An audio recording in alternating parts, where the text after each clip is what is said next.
Hello ကလေးတွေမင်္ဂလာပါဒီနေ့တော့ဆရာကCanva နဲ့ပေါ့နော် presentation တွေဘယ်လိုလုပ်ရလဲဆိုတာပြပေးသွားမှာဖြစ်ပါတယ် Okay ဆရာတို့ရိုးရိုးပေါ့နော်ဒီ Microsoft ကထုတ်တဲ့ PowerPoint တွေ Google Slide တွေဒါတွေလည်းသုံးလို့ရတယ်ဒါပေမဲ့ Canva ကじゃပို့ပြီးတော့လှလဲလှတာပေါ့နော်ပို့ပြီးသုံးရလဲပို့လွယ်တာပေါ့အဲ့တော့ဆရာတို့ Canva လေးနဲ့စ Okay ဟုတ်ပြီဆရာတို့browser တစ်ခုမှာပေါ့နော် browser တစ်ခုမှာသွားမယ်သွားပြီးလို့ရှိရင်ဆရာတို့ဒီမှာ search bar မှာ Canva လို့ရိုက်ရှာအောင်မယ်ပေါ့နော် Canva လို့ရိုက်ရှာရင်ရပါပြီโอเค Canva လို့ရိုက်ရှာလိုက်မယ်အဲဒါဆိုဆရာတို့ဒီမှာ Canva လေးထွက်လာပြီပေါ့နော်โอเค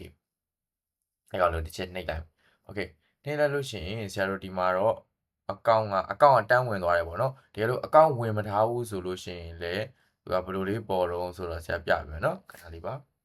ဆရာ log out နဲ့ထွက်လိုက်နော်โอเค log out နဲ့ထွက်လိုက်โอเคပြီးလို့ရှိရင်ဆရာအစပြန်ဝင်ကြည့်မယ်နော် Canva ကို Canva โอเคCanva ကိုတောက်သမီးတို့အစပေါ့နော်ခုမှစသုံးတဲ့လူက login မဝင်ရသေးဘူးပေါ့နော်ဒီလိုမျိုးဖြစ်နေလိမ့်မယ်ဒီလိုမျိုးဖြစ်နေရင်ဒီမှာဒီဘက် bay လေးမှာပေါ့နော်ဒီ Google account ရှိရယ် Google account နဲ့ continuous လာရင်ရတယ်ဒါမှမဟုတ်လည်းဆရာနောက်ထပ် account တစ်ခုနဲ့ create မယ်ဆိုတော့ဘယ်လိုလေးပေါ်မလဲဆိုဒီတိုင်းလေးပေါ်မှာပေါ့နော်ဒီတိုင်းလေးပေါ်လိမ့်မယ် okay ဒီမှာကြည့်အောင်ဆရာတို့ continuous Google လား Facebook လား email နဲ့လုပ်မှာလားဆိုရင်ဆရာကတော့ continuous Google ကတော့ပိုးစင်ပြေပေါ့နော် Google နဲ့လုပ်လိုက်မယ် okay ပြီးရင်ခဏလေးစောင့်မယ်ကိုယ့်ရဲ့ဒီမှာ Gmail account လေးတစ်ခုကိုရွေးလိုက်ပေါ့နော် Google account လေးရွေးလိုက်ဟုတ်ပြီပြီးရင် continuous လေးကိုနှိပ်လိုက်ဒါလေးကတရားမိဘတွေကိုပေါ့နော်ဒီ Google account လေးထည့်ပေးတိုင်းတော့ပိုကောင်းတာပေါ့နော်ဒီမှာတော့ way to faster ဒါကြီးကတော့ skip for now နှိပ်လိုက်ကိစ္စမရှိဘူးနော် okay ဟုတ်ပြီဒါဆိုလို့ရှိရင် Canva လေးကိုစဝင်သွားပြီဟုတ်ပြီနော် Canva ထဲမှာဆိုအများကြီးလုပ်လို့ရတယ်ဥပမာ video edit တွေပြီးလို့ရှိရင် whiteboard စာသင်တဲ့ whiteboard တွေလုပ်လို့ရတယ်ပြီးလို့ရှိရင်ဒီစီးရင်စရာပေါ့နော် Excel တွေဒီလိုမျိုး sheet တွေလည်းလုပ်လို့ရတယ်ပြီးလို့ရှိရင် social media မှာတင်တဲ့ post တွေကို design ဆွဲရလားဒါလည်းလုပ်လို့ရတယ်ဟုတ်ပြီနော်ဒါပေမဲ့ဆရာဒီနေ့အဓိကအထူးပြုတင်သွားမှာတော့ဘာလို့ဆိုရင်ဒီ presentation ပေါ့နော် PowerPoint slide တွေအကြောင်းတွေမှာရှင်းပြရတာဒါလေးတွေကိုဆရာပထမဆုံးတင်ပြပေးသွားမယ်ဟုတ်ပြီနော်ကဲဟုတ်ပြီဆရာတို့ဒါဆို presentation လုပ်မှာဖြစ်တဲ့ဆရာတို့ဘယ်ထဲဝင်လိုက်တော့ presentation ကို click တစ်ချက်နှိပ်ပြီးဝင်လိုက်ကဲခဏလေးစောင့်ပြီးဟုတ်ပြီပြင်ခဏလေးစောင့်မယ်โอเคဟုတ်ပြီဒီတိုင်းလေးတက်လာပြီပေါ့နော်တက်လာပြီဆိုလို့ရှိရင်ဒီမှာဒီဘက်ဘေးရဟာလေးတွေကအဓိကပေါ့နော်ဆရာဒါလေးတို့အရင်ရှင်းပြမယ်အရင်ဆုံးဆရာတို့ဘာမှမလုပ်ခင်ဒီဘက်မှာဒါအဖြူအောင်ပြောင်းကြီးပေါ့နော်ဒီ slide ကြီးရတာဆရာတို့ဒီသုံးရမယ့်နေရာပေါ့နော်ဆရာတို့ဥမာပြအကျန်းစာအုပ်တော့လို့ပေါ့ဆရာတို့ design ဆွဲရမယ့်နေရာဒီထဲမှာဘာ design တွေဆွဲရမလဲအဲ့ဒါအဓိကပေါ့နော်ဒီဘက်မှာဆိုတော့ template ရှိတယ် element ရှိတယ်ပြီးတော့ text ရှိတယ်ဒီ brand ကတော့ဆရာတို့ဟိုဟာဖြစ်မှသုံးလို့ရမှာပေါ့နော်ဒီ pro ဝယ်ထားမှသုံးလို့မှာကဲ pro မဟုတ်ဘူးလို့ယူဆတော့ဆရာတို့ပတ်စံပေးမွယ်ဘူးဆိုတော့ဒါကိုတော့ခဏကြော်လိုက်မယ်ပြီး upload ကဆရာတို့ပုံနေတင်လို့ရမယ်ပြီးလို့ရှိရင်ဆရာတို့ဒီမှာ project တွေ create လုပ်ရမယ်ပေါ့နော် tools တွေကိုကြိုက်တဲ့ဒီမှာဒီ design tools လေးပေါ့နော်ဥပမာ draw ပုံဆွဲတာတွေဒါကိုယ်တိုင်ဒီလိုတွေထည့်လို့ရတယ် table တွေထည့်ရပါပေါ့နော်ဒီ tools ကတော့အသုံးနည်းမယ်ပေါ့နော်ဆရာတို့အဓိကအသုံးမှာတော့ template ရဲ့ element ရဲ့ text ရဲ့ upload ကတော့ကိုထည့်ခြင်းတဲ့ပုံတွေပေါ့နော်ဒီကိုယ့်ရဲ့ computer တွေကနေထည့်မယ်ဟာပေါ့နော်အဲ့ဒါကိုလုပ်တာဖြစ်တယ် okay ဟုတ်ပြီဆရာအရင်ဆုံးပေါ်သွားတစ်ခုနဲ့ရေးသွား template ဆိုတာဘာလို့ဆိုဆရာတို့သူများလုပ်ပြီးသားပေါ့နော်သူများဒီ ready made တခြားသူတွေလုပ်ပြီးသား design လှလှလေး slide တွေကိုဆရာတို့ဘာတော့အလွယ်တကူယူသုံးလိုက်တာ template ကအဲ့ထဲမှာဆရာတို့ကိုကြိုက်တဲ့ဟာလေးပြင်မယ်ဒီလိုလုပ်လို့ရတယ်ပေါ့နော်ဒီမှာဆိုဆရာတို့ AI နဲ့ရှိတော့ဆရာတို့ဘာတော့ generate လုပ်လို့ရတယ်ကိုယ်တိုင်ဘယ်လိုဟာလေးလုပ်ချင်တာတော့ presentation style ကိုဥမာဖြင့်ဒီထဲမှာရိုက်ထည့်လိုက်ပြီးတော့ generate ဘယ်လိုဟာလုပ်မှာတော့ဒါလုပ်လို့ရကဲ generate ကတော့ထားလိုက်ပါအောင်အခု beginner level မှာဟုတ်ပြီနော်ဆရာတို့အရင်ဆုံးသူများလုပ်ထားတဲ့ဟာလေးကိုအရင်စမယ် okay တောက်သူမျိုးကဘာနဲ့လုပ်ချင်တာတော့အခုထားပါတော့အစားအသောက်ကြောင်လုပ်ချင်တယ်ဆိုပါတော့ဒါဆိုရင်ဆရာတို့ food ဆိုပြီးရိုက်ရှာလိုက်ဟုတ်ပြီနော် food ဆိုပြီးဆရာတို့ရိုက်ရှာလိုက်မယ်ကဲဟုတ်ပြီဒါဆိုဒါပါတော့ food နဲ့ဆိုင်တာဒီမှာကြာလာဟုတ်ပြီနော်ဒါမှမဟုတ်တောက်သူမျိုးအယောင်လေးနဲ့ရွေးချင်တယ်ဥပမာဖြင့်အနီရောင်ကြိုက်တယ်ကွာအနီရောင်ကြိုက်တယ်ဆိုစရာ red လို့ရိုက်ရှာလိုက် okay အဲဒီမှာဆိုဒါဆိုအနီရောင်နဲ့ဆိုင်တဲ့ design themes တွေပဲကြာလာတယ်ရမလားမသိဘူးเนาะဥပမာဖြင့်တောက်သူမျိုးက rocket ပေါ့နော် rocket ပါတာတွေဒီဒုံးပြန်တွေ rocket တွေဒါတွေနဲ့လုပ်ချင်တာဆိုလို့ရှိရင်လည်းဆရာခဏเนาะ sorry ပါဒါကြီးမလိုအပ်တာပြန်ဖြတ်လိုက် okay အဲ့ဒီမှာဆရာတို့ RO rocket ပေါ့နော် rocket ဆိုရင် rocket နဲ့ဆိုင်တဲ့ဟာတွေဒီမှာသူတို့လုပ်ထားတဲ့ presentation slide ဒီမှာဒါကတော့ဆရာဒီကောင်လေးကိုကြိုက်တယ်ပေါ့နော်ဒီဟာလေးကိုလုပ်ချင်တယ်ဒါလေးကိုကြိုက်တယ် design လေးကိုကြိုက်တယ် okay ဒါဆိုဆရာဒါလေးကိုတစ်ချက်နှိပ်လိုက်မယ် okay ယူလိုက်လို့ရှိရင်သူကဘာတွေပြတော့ဆိုရင်သူ့မှာဒီပေါ့နော် theme style ကတော့ဒီအကြောင်လေးတွေသုံးထားတယ်ဒါလေးပေါ့နော်ပြီးလို့ရှိရင်ဒါကတော့ ပထမဆုံးဟာ apply all 12ကကြတော့ slide 12ခုလုံးရှိရင်12ခုလုံးဆရာတို့ယူသုံးပြတယ်အဲ့လိုမဟုတ်ဘူးဆရာတို့ကဒီတစ်ခုပဲကြိုက်တာရတယ်ဒီတစ်ခုသုံးချင်နေဆိုရင်ဒါလေးကိုတစ်ချက်နှိပ်လိုက်ပေါ့ဒီမှာလားပေါ့ရမလားဟုတ်ပြီနော်အဲ့ဒီမှာလားပေါ့ဒီမှာဟုတ်ဆရာတို့ space ကြောင့်မလုပ်ဘဲနဲ့ဥမာအဖြစ်ကိုကဘာအကြောင်းတော့ထားပြီးတော့solar system အကြောင်းလုပ်ချင်တာလားဒါဆိုရင်ဆရာတို့ဒီမှာ solar SYSTEM system လို့ရေးလိုက်เนาะဒါဆို solar system ဆိုဒါဘာဖြစ်သွားပြီ solar system အကြောင်းဖြစ်သွားပြီဟုတ်ပြီเนาะ solar system အကြောင်းဆိုကဲဒီမှာဆိုကြည့်လိုက်ဒါလေးဆိုရင်သူကလှလှပပနေရတယ်เนาะဒီမှာဆိုဒါအာကာသယာဉ်မှုဝတ်စုံနေပါတော့ solar system မို့ဒီလိုထက်နေတဲ့ပုံလေးပေါ့เนาะဥမာဒီမှာဆို present tense ပိုင်းဆိုဒါဆိုကိုယ့်နာမည်ကိုရေးလို့ရအောင်ပေါ့เนาะကြည့်လို့ဒါတော့ဆရာနာမည်ဆရာရေးမယ်teacher ဆွဲပေါ့နော်ဒီချက်ဆွဲဆိုဒီချက်ဆွဲလို့ရေးလိုက်ပြီโอเคဒီခါကျဆရာနာမည်ကဒီလိုဖြစ်သွားတတ်တယ်ဒီမှာဟာဒါဆိုဘယ်လိုလုပ်မလဲဒါကျဆရာတို့ edit ပြန်လုပ်ရမှာပေါ့နော်ဒီမှာဆိုစာလေးကိုဘာလုပ်မလဲနည်းနည်းချဲ့လိုက်ဒီဘက်ဘေးကိုလည်းချဲ့မယ်ပြီးရင်အညီများဖြစ်သွားအောင်ဒီဘက်ဘေးကိုလည်းချဲ့လိုက်မယ်ဒါဆိုရင်လဲကျသွားပြီအဆင်ပြေသွားပြီဟုတ်ပြီနော်ရမယ်နော်ဒီမှာဒါဆိုလို့ရှိရင်ဒီအနောက်ကဟာကြီးရဲ့ဒီမှာအနောက်ဒီနားဟာတွေမလို့ခြင်းရတယ်ဆရာတို့ click တစ်ချက်ပြလိုက်ဒီမှာ delete ဆိုတာလေးရှိတယ်နှိပ်လိုက်ပြောက်သွားပြီဒီနားဟာလေးမလို့ခြင်း delete နှိပ်လိုက်ပြောသွားဒါဆိုဆရာတို့ solar system အကြောင်းစပြောပြီဒါဆိုပြောလို့ရမဟုတ်ဘူးဆရာစာလေးကိုဒီအရှိလေးမှာနည်းနည်းတက်ချင်တာဒီလူလေးကိုလည်းနည်းနည်းလေးတက်မယ်ဒီလိုဆိုလည်းမရဘူးလားရတယ်ဒါဆိုရင်ဒီကောင်ကိုနှိပ်ချင်လို့ရှိရင်လည်းဆရာတို့ဒါလေးကိုနှိပ်လိုက်လို့ရတယ်ဟုတ်ပြီနော်โอเคဒါဆိုလို့ရှိရင်ဒီကောင်လေးတွေရွှေ့တာတွေရောရွှေ့တတ်ပြီเนาะဒါဆိုကိုရွှေ့ခြင်းတဲ့ဟာတွေရွှေ့လို့ရဒီမှာဒီ species လေးဆိုလဲဆရာတို့ဒီလိုလေးနှိပ်လိုက်နှိပ်ပြီးကိုရွှေ့ခြင်းတဲ့နေရာရွှေ့ကိုထားခြင်းတဲ့နေရာထားဒါဆိုရင်ကိုဥမာ presentation လုပ်ချင်တဲ့ကြောင့်ဥမာအပြင်ဆရာတို့ algorithm အကြောင်း presentation လုပ်မယ်ပေါ့ဒါဆိုဒီနားမှာဗာပြောင်းလိုက် algorithm လို့ပြောင်းပေါ့ဒါပေမဲ့ algorithm ဆိုရင်တော့ဒီနားသူနဲ့သက်ဆိုင်တာလေးဒီသူနဲ့သက်ဆိုင်တဲ့ themes လေးတွေတော့ထားပါတော့အဲဆိုရင်တော့ပိုကောင်းတာဟုတ်ပြီเนาะဒါဆိုရင်ဆရာတို့ကဒီမှာ canva လေးကိုဒီလောက်ဆိုရင်အကြံမြင်သုံးထက်သွားဟုတ်ပြီနော် okay တခုနောက်ထပ်ပါတော့ဆို solar system ဒီစာကြီးကအရန်ကြီးနေတယ်သေးခြင်းတယ်ဘယ်နှသွားအောင်ဒီနားမှာရှိရပြောင်းခြင်းတွေဟာဒီမှန်တယ်မြန်ဟိုတော့သေးခြင်းဘာလေးနဲ့သေးလိုက်တော့ဒီမှာ font size ဆိုတာရှိဟုတ်ပြီနော်ဒါလေးကိုသေးပြီးတော့ဒီလိုလေးနှိပ်ပြီးတော့သေးလို့လည်းရတယ်ဒီရက်စာတွေကိုဝင်ပြင်မှုမှာ130လောက်ထားလိုက်မယ်ပေါ့နော်ဒါဆိုဘယ်လိုဖြစ်သွားလဲဒါဆိုသေးလေးဖြစ်သွားပြီရလားဒီလိုဖြည်းဖြည်းချင်းကြီးလို့လည်းရတယ်ဖြည်းဖြည်းချင်း short လို့လည်းရတယ်ပြီးလို့ရှိရင်ကိုကြိုက်တယ်လို့လည်းဒီမှာထည့်လိုက်လို့ရဟုတ်ပြီနော်ပြီးလို့ရှိရင်ဆရာတို့ဒီမှာအယောင်ပေါ့အယောင်တွေလည်းကိုကြိုက်တာအမဲရောင်ထားမယ်အောက်ကအဝါရောင်လင်းလေးထားမယ်အညိုရောင်လေးထားမယ်အမဲရောင်နဲ့ဘော်ဒါထားမယ်ဒါလည်းဘာလို့ကိုကြိုက်တာကိုထားလို့ရဟုတ်ပြီနော်ဒါလေး test တော့ဥမာမဲ့ဒါဆိုဘာလို့တာတော့ဘိုးလောက်တာနည်းနည်းဘိုးသွားမှာပေါ့နော်ဒါဆိုဘာလို့တာတော့ underline လောက်တာ okay ရမယ်နော်ဒါဆိုလို့ရှိရင်ဘာလို့တာအောင်ဆို alignment နေပေါ့နော် alignment ဆိုတာဆရာတို့ပြောမယ်ဆိုစာအုပ်ဘယ်နားထားမှာတော့ဒါဆိုဘာတော့ alignment center ပေါ့နော်အလဲကောက်ပြီးဟိုဘက်က start ကြီးဒီဘက်က end နောက်ဆုံးထားလိုက်ဟုတ်ပြီနော်အဲ့ဒါလေးရှိမယ်နော် okay ဒီလောက်ဆိုရင်ဒီလောက်ဆိုလို့ရှိရင်ရပါပြီနော်တကယ်လို့အဲ့ဒီဟာတွေမထားခြင်းဘူးဆိုလို့ရတယ်ကိုဘာလုပ်တော့ဆွဲရွှေပေါ့ဆွဲရွှေလို့ရပဲကိုဘယ်နာထားခြင်းတော့ down ကတ်ချင်တာလားဒီလိုတကတ်ချင်တာလားဒါကိုထားခြင်းလို့ထားလို့ရဟုတ်ပြီနော်ဒါဆို template လေးသုံးတာရမယ်တင်မယ် okay ဆရာ template တစ်ခုသုံးလိုက်ပြီဒီ solar system သုံးပြီဟုတ်ပြီခဏနေကြရင်ဆရာနောက်တစ်ခုကြတော့နောက်ထပ်အသစ်တစ်ခုထပ်လုပ်ချင်တယ်ဆိုဘာလုပ်မလို့ဒီမှာ app page ဆိုတာလေးကိုတစ်ချက်နှိပ်လိုက်နှိပ်ပြီးခုနကတော့ design ပဲပြန်သုံးချင်လာဆိုရင်ဒီကောင်နှိပ်ပေါ့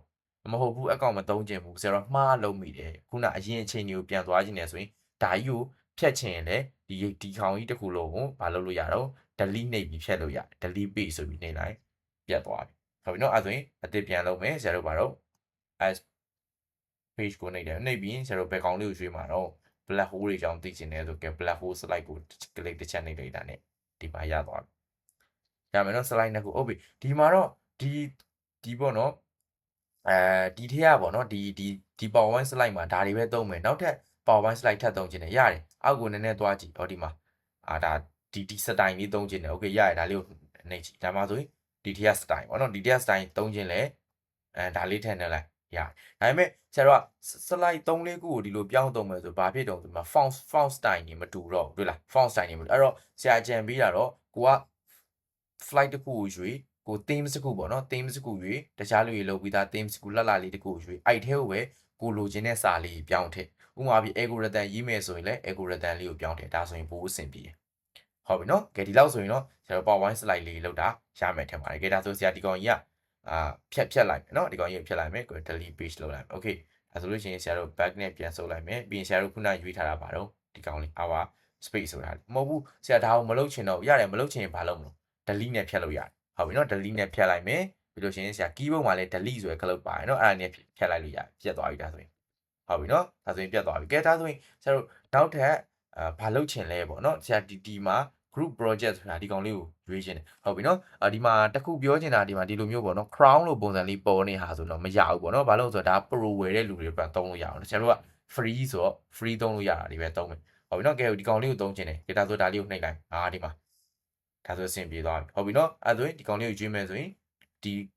group project group project ဟုတ်ပြီနော် presenter ပိုင်းဘယ်သူတော့ဒါလေးနာမည်လေးဖြည့်ပေါ့ဟုတ်ပြီနော်ဆရာတို့ဟုတ်ပြီအခုဘာအကြောင်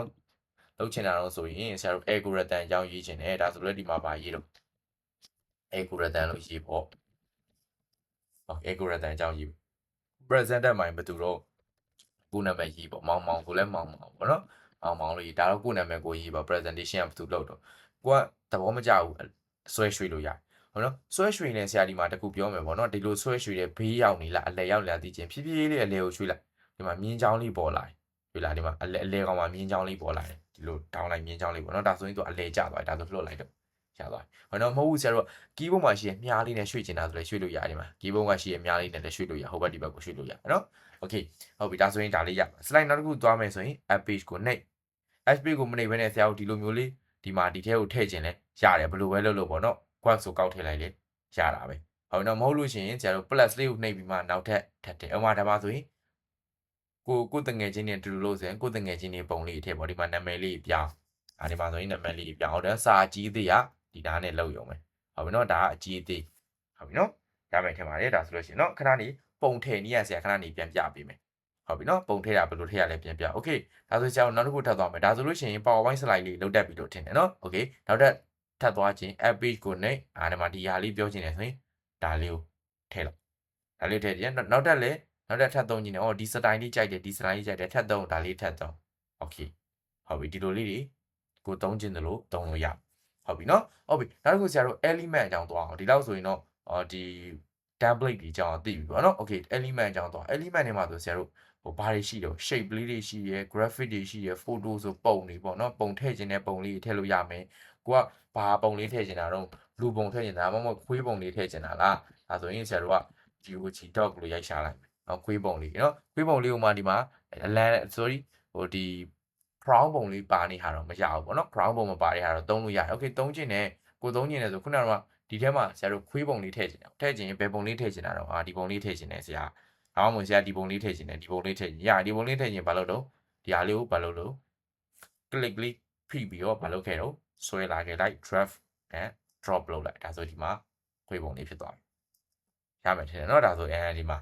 ဒါဆိုလို့ရှိရင်ဆရာတို့ဘာအကြောင်းပြော dog အကြောင်းပြောမယ်ဆို dog dog ပေါ့เนาะဒီမှာဒီထဲမှာစာလေးရေးလိုက်ဒါဆိုရင်ပြီးသွားပြီဆရာတို့ခွေးအကြောင်းပြောမယ်ဆိုလဲရပါ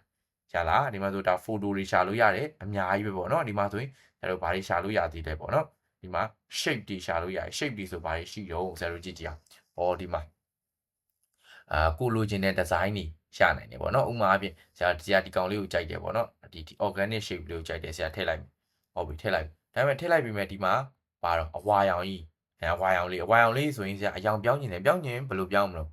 ကာလာကိုနှိပ်ပြီးတော့ကိုကြိုက်တဲ့အရောင်အနီရောင်လေးပြောင်းခြင်းတယ်အနီရောင်လေးပြောင်းလိုက်လိမ္မော်ရောင်လေးပြောင်းခြင်းတယ်လိမ္မော်ရောင်လေးပြောင်းလိုက်အပြောင်လေးပြောင်းခြင်းတယ်အပြောင်လေးပြောင်းလိုက်ရပြီးရင်သူ့ကိုသေးခြင်းစိုက်သေးခြင်းဘယ်လိုလုပ်မလို့ဆရာတို့ဒီမှာဒီနားအကောင်လေးရှိရပေါ့နော်ဒါလေးနဲ့ဆွဲသေးလို့ရတယ်ဆွဲကြည့်လာလို့ရတယ်ဆွဲသေးလို့ရတယ်ဒေါင်လေးရကောင်ပေါ့နော်လှည့်ခြင်းတယ်ဆိုရင် rotate လှည့်ခြင်းတယ်ဆိုဒီလိုလေးလှည့်ပေါ့ဒီဘက်က rotate ဟာလေးနဲ့လှည့်လို့ရတယ်ဆရာတော့မဟုတ်ဘူးနည်းနည်းလေးပဲပေါ်ချင်တာတစ်ချမ်းလေးပဲပေါ်ချင်တာဒါလေးကိုရတယ်ဒီလိုလေးထားလိုက်ဒါဆိုဒီမှာဒီနားလေးကတစ်ချမ်းလေးပဲပေါ်တော့ရမယ်နော်ကိုကြိုက်သလိုလှုပ်ထားလို့ရတယ်ဟုတ်ပြီနော်ဥပမာဖြင့်ဆရာတို့ဒီမှာဆိုရင်ဆရာတို့တင်လိုက်တယ်ပေါ့နော်တင်လိုက်တဲ့အခါမှာဘယ်လိုဖြစ်နေအောင်ဆိုဆရာတို့ကဒီမှာခွေးရဲ့ခွေးပုံလေးအပေါ်မှာသွားရောက်နေမဟုတ်ဘူးဆရာအောက်ကိုဝင်နေတာခွေးပုံကအပေါ်ကရောက်ချင်တာဒါဆိုရရင်ဒီကောင်နှိပ်လိုက်ပြီးလို့ရှိရင် right click လေးနှိပ်လိုက်နှိပ်ပြီးရင်ဘာတော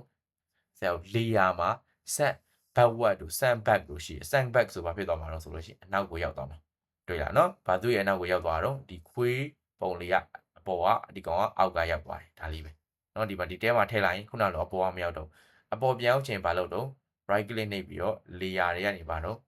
bring frame ပေါ့ဒါဆိုဘာတော့ ဒီလိုနှစ်ခုထပ်ထားတာပေါ့နော်စာအုပ်နှစ်ခုထပ်ထားအောက်ကထပ်မှာလားအပေါ်ကပေါ်မှာလားဆိုအပေါ်ကပေါ်မှာဆိုရင်အပေါ်ကဒီလိုလေးရပါကဲဒါဆိုရင်ရမှာထင်တယ်နော်โอเคဟုတ်ပြီဒီမှာဆိုရင်ဆရာတို့ကအများကြီးလုပ်လို့ရဒီမှာဆိုဒါကဆရာတို့ shape တွေအကြောင်းပေါ့နော် shape တွေမှာမဟုတ်ဘူးဆရာတို့ဘာကြီးလုပ်လို့ရသေးတော့ photo တွေလည်းပြခဲ့ပြီးပြီးတော့ 3D တွေ animation တွေ table တွေ chat တွေ frame တွေဒါတွေလည်းထည့်လို့ရပါတယ်ဟုတ်ပြီ frame ကじゃဘာထည့်တာတော့ပေါ့နော် frame လေးရတော့ဒါအသုံးများတယ်ဟုတ်ပြီနော် frame အသုံးများတယ်ကဲဟုတ်ပြီဒီမှာထားလိုက်မယ်ဒါဒီစာလေးဖြတ်လိုက်ဟုတ်ပြီနော်ဆရာပုံလေးတွေကိုဒီမှာပါတော့ဖုန်းစတိုင်လေးနဲ့ပြချင်တယ်ဟုတ်ပြီနော်ဒါဆိုရင် device ဖုန်းလေးကိုဒီမှာထည့်လိုက်ဟောသေးချင်နည်းနည်းသေးလိုက်ဒါကဘာထည့်လို့ရအောင်ဆရာပုံလေးထည့်လို့ရဟုတ်ပြီနော်ခဏကြာပြမယ်နော်โอเคပြီးလို့ရှင်ဆရာကွန်ပျူတာလေးလည်းထည့်လိုက်ဟောပေးမှာကွန်ပျူတာလေးနဲ့ဖုန်းလေးနဲ့ဟုတ်ပြီဒီမှာဆိုဆရာဒီထဲမှာဘာလေးထည့်ချင်တော့ပုံလေးထည့်ချင်ဒါ frame ဆိုတာဆရာတို့ကပြောဆိုဓာတ်ပုံ frame လေးလို့ပေါ့နော်ကြိုက်တဲ့ဓာတ်ပုံလေးထည့်လို့ရโอเคဒါဆိုဆရာ photo ထဲမှာသွားမယ်ပြီးလို့ရှိရင်ဆရာဘာအကြောင်းကြည့်ချင်တယ် plant ပေါ့နော်အပင်တွေအကြောင်းလုံးမလားထား planet တွေအကြောင်းပြောမယ်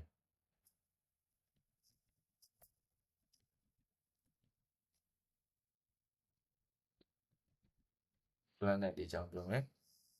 โอเค planet တွေမှာဆိုလဲဒီမှာ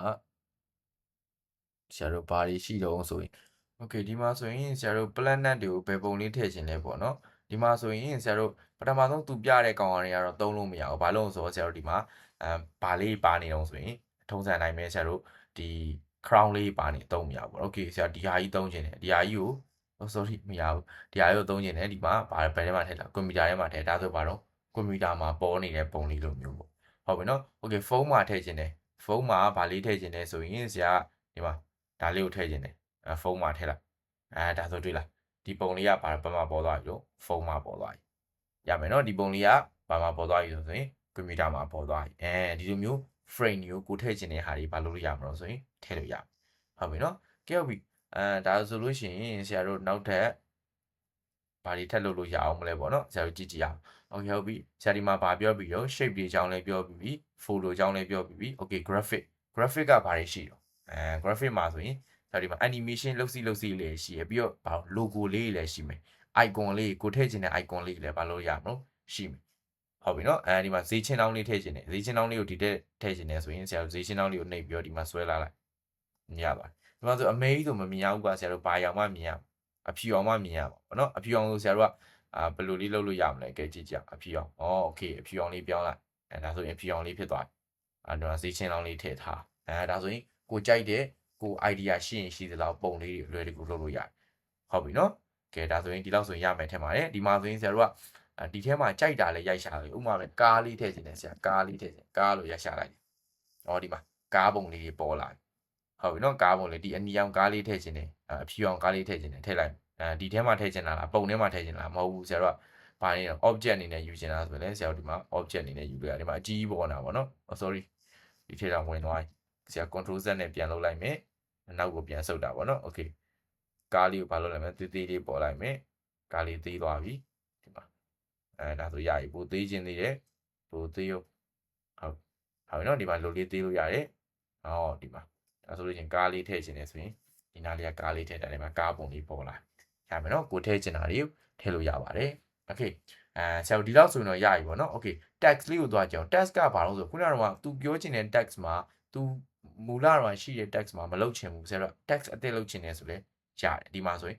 heading တွေ sub heading တွေ body text တွေဒါတွေထားလို့ရတယ်ဒါတွေမှမဟုတ်ဘူးဆရာအောက်မှာဆက်ကြည့်တာfont combination လှလှလေးရှိတယ်ဒီလား thank you ဆိုတာလေးပြချင်ရင်ဘာလေးနဲ့ပြမလို့ဒါလေးနဲ့ပြမယ် okay ဒီမှာ thank you ဆိုတာလေးကိုဒါလေးနဲ့ automatic လေးပေါ်လာရမယ်နော်သေးမယ်ကြီးမယ်ပြီးအလဲကောင်ကြခြင်းလူလေးတိုးလိုက်အလဲကောင်ကြ thank you လေးပေါ်လာရမယ်နော်ပြီးလို့ရှိရင်ကိုထည့်ခြင်းတဲ့ font တွေကိုလည်းဘာတော့ဒီလိုဆွဲပြီးတော့ဒီဘက်မှာထည့်လို့ရဟုတ်ပြီနော်ဘာလေးထည့်ခြင်းတော့ဘယ်ကောင်လေးကြိုက်တော့ဒီကောင်လေးကြိုက်လားဒီ design လေးကြိုက်လားကြိုက်တာကိုဘာလို့ရ text နဲ့ရွေးလို့ရဟုတ်ပြီနော်ရွေးပြီးတော့မှဒီမှာဆို multiple font ပေါ့နော် font တွေအများကြီးသုံးထားတာဒီနှစ်ခုက font တွဲထားတာပေါ့နော် font စတိုင်မတူဆရာကြံပေးရတော့ဒီထဲဟာလေးပဲယူသုံးပေါ့နော်ဒီထဲဟာလေးလှကိုယ်တိုင်လုပ်နေလို့ရှိရင်ကြားနေဦးမယ်ပေါ့နော်ဒီမှာဒါဆိုလို့ရှိရင်အဆင်ပြေသွားပြီဟုတ်ပြီနော်ကဲဒီလောက်ဆိုရင်တော့ရပြီလို့ထင်ပါတယ်โอเคဒါဆိုဆရာတို့နောက်ထပ်ဘာလို့ရ upload လေးအကြောင်းဆက်ပြောမယ်နော် upload ကကြဘာတော့ဆိုရင်ကိုယ့် set ထဲမှာရှိတဲ့ပုံတွေကို upload တင်ရတယ်တင်ပြီးမှဆရာတို့ဒီထဲကိုထည့်လို့ရမှာပေါ့နော်အဓိကတော့ဒီထဲကိုကိုယ့်ပုံလေးထည့်ခြင်းတယ် ဟုတ်ပြီနော်โอเคဆရာပုံဆရာထည့်ခြင်းတယ်ကွာထည့်ခြင်းတယ်ဆိုဆရာဘာလုပ်မလို့ upload file ဆိုတာလေးကိုတစ်ချက်နှိပ်လိုက်မယ်ဟုတ်ပြီနော် upload file ဆိုတာတစ်ချက်နှိပ်လိုက်မယ်ပြီးလို့ရှိရင်ဒီမှာဆရာပုံလေးရှိရပေါ့နော်โอเคဆရာပုံလေးရှိရဆိုရင်ဆရာပုံရဲ့ဘယ်ပုံထည့်မလို့โอเคဒီပုံထည့်မယ်ဒီပုံထည့်မယ်ဆိုတော့အဲ့ဒါဆိုဒီပုံ click နှိပ်ပြီး open ဆိုတာတစ်ချက်နှိပ်လိုက်ဟုတ်နော်ပြီးရင်ခဏလေးစောင့်ဒီနားမှာသူ upload ဆိုတာလေးတက်လာလိမ့်မယ်နော်ခဏလေးစောင့်โอเคဆရာပုံ upload လိုက်ပြီဆိုဘာလုပ်မလဲဒီထဲမှာပုံတန်းထည့်မယ်ပုံကဒီတိုင်းထည့်လို့ရှိရင်မလှဘူးပေါ့နော်သူကဘာလေးနဲ့ထည့်ရင်လှဆို frame လေးနဲ့ထည့်ရင်လှအဲ့တော့ဆရာတို့က element တွေမှာဘာလေးသွားယူလို့ frame လေးသွားယူ frame လေးသွားယူပြီးမှထည့်ရင်ပို့လာအော်ဒီမှာ upload လေးလုပ်နေတဲ့ပုံလေးပေါ်တယ်ပေါ့နော်ခဏလေးစောင့်ပါ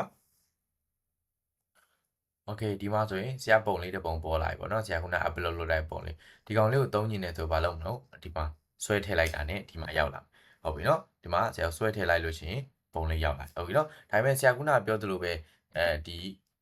ပုံကိုသုံးမယ်ဆိုရင်ဆရာတို့ဘာလေးနဲ့သုံးတာကောင်းတော့ frame လေးနဲ့သုံးတာဒါဆိုဆရာတို့ frame လေးကိုသွားယူမယ်ဒီထဲမှာသွားလိုက်မယ်ဘယ်မှာရှိအောင်ဆိုရင်ဆရာတို့ဒီမှာရိုက်ရှာလဲရတယ်ပေါ့နော်ဒီမှာဒါမှမဟုတ်ရိုက်မရှာကြုံဆရာတို့ဒီမှာ frame ဆိုတာလေးတစ်ချက်သွားလိုက်သွားလိုက်ပြီးဆရာတို့ဒီမှာကိုထည့်ခြင်းတဲ့ပုံစံလေးနဲ့ထည့်ပေါ့နော်ပုံဘယ်လိုပုံလေးနဲ့ထည့်ခြင်းတာတော့ကျေပုံလေးနဲ့ထည့်ခြင်းတာလားဒါအသေးပုံလေးနဲ့ထည့်ခြင်းတာလားဒါဆိုတဲ့အသေးပုံလေးကိုဒီမှာအရင်ထားလိုက်ဟုတ်ပြီနော်အရင်ထားလိုက်ပြီးမှဆရာတို့ဘာလုပ်တော့ဆရာခုနကတော့ upload ထားတဲ့ပုံလေးကိုပြန်သွားဒီကောင်လေးကို drag and drop လုပ်လိုက်ဒါဆိုရသွားပြီရမယ်နော်ကဲဒီလောက်ဒါဆိုလို့ရှိရင်ဒီလောက်ဆိုရင်တော့ရမယ်ထင်ပါတယ်ပုံထည့်ရလိမ့်ပေါ့နော်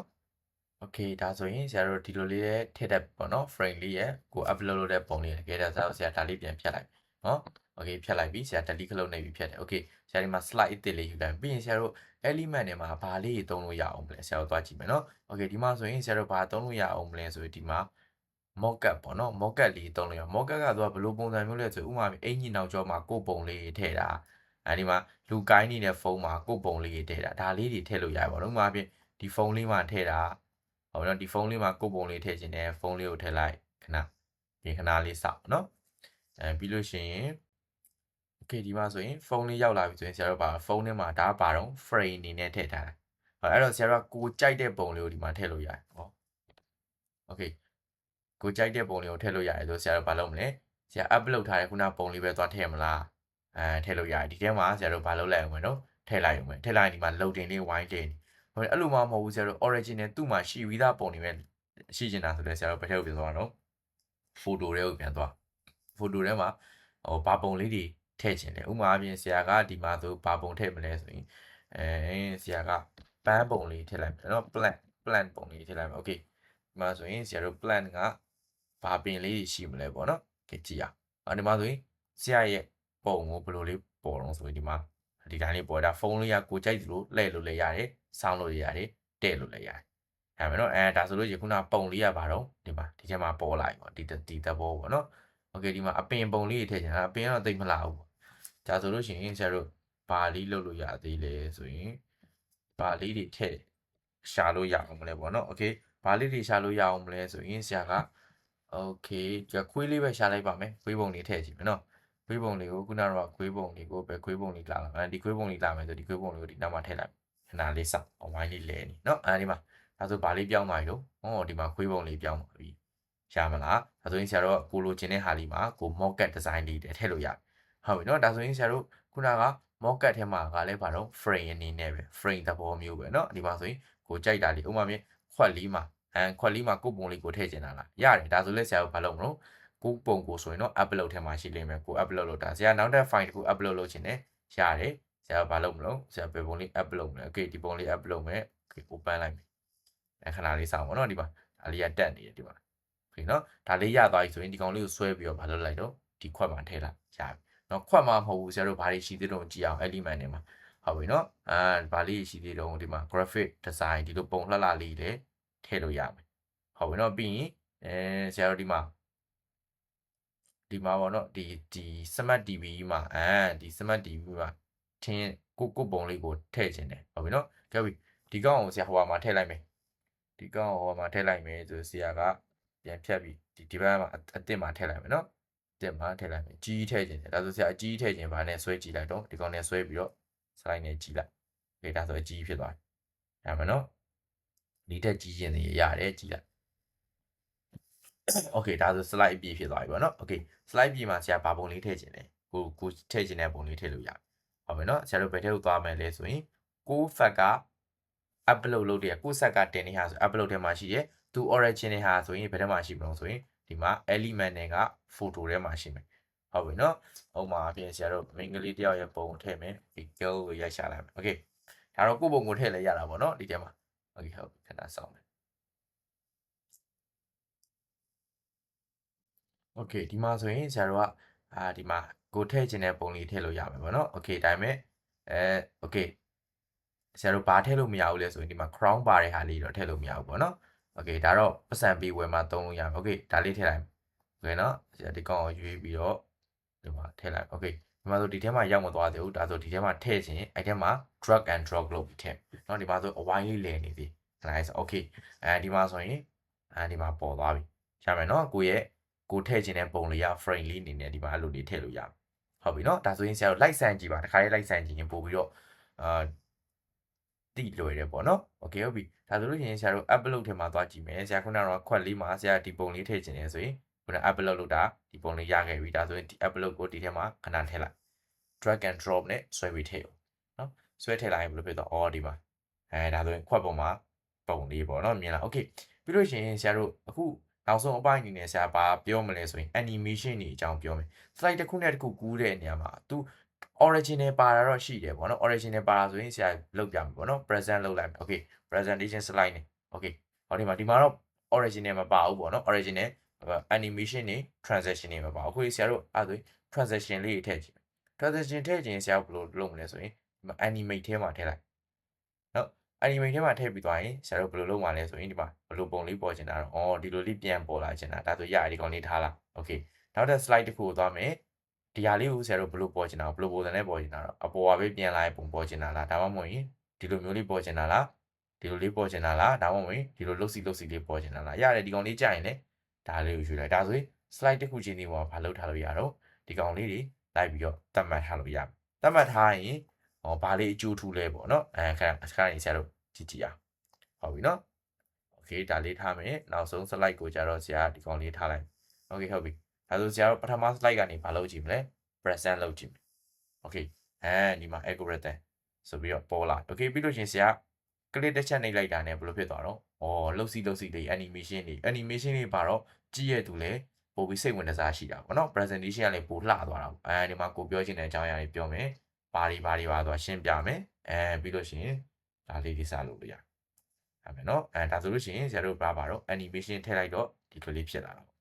ကဲဟုတ်ပြီဒီလောက်ဆိုရင်တော့တောက်သမီးတို့ရကြမယ်လို့ထင်ပါတယ်ဟုတ်ပြီနော်ဒါဆိုဒီဗီဒီယိုတော့ဒီလောက်ပါပဲဟုတ်ပြီနော်ဒါဆိုလို့ရှိရင်တခါလေး like လုပ်ကြည့်မယ်နော်ဆရာလုပ်ပြတဲ့ဟာလေးကို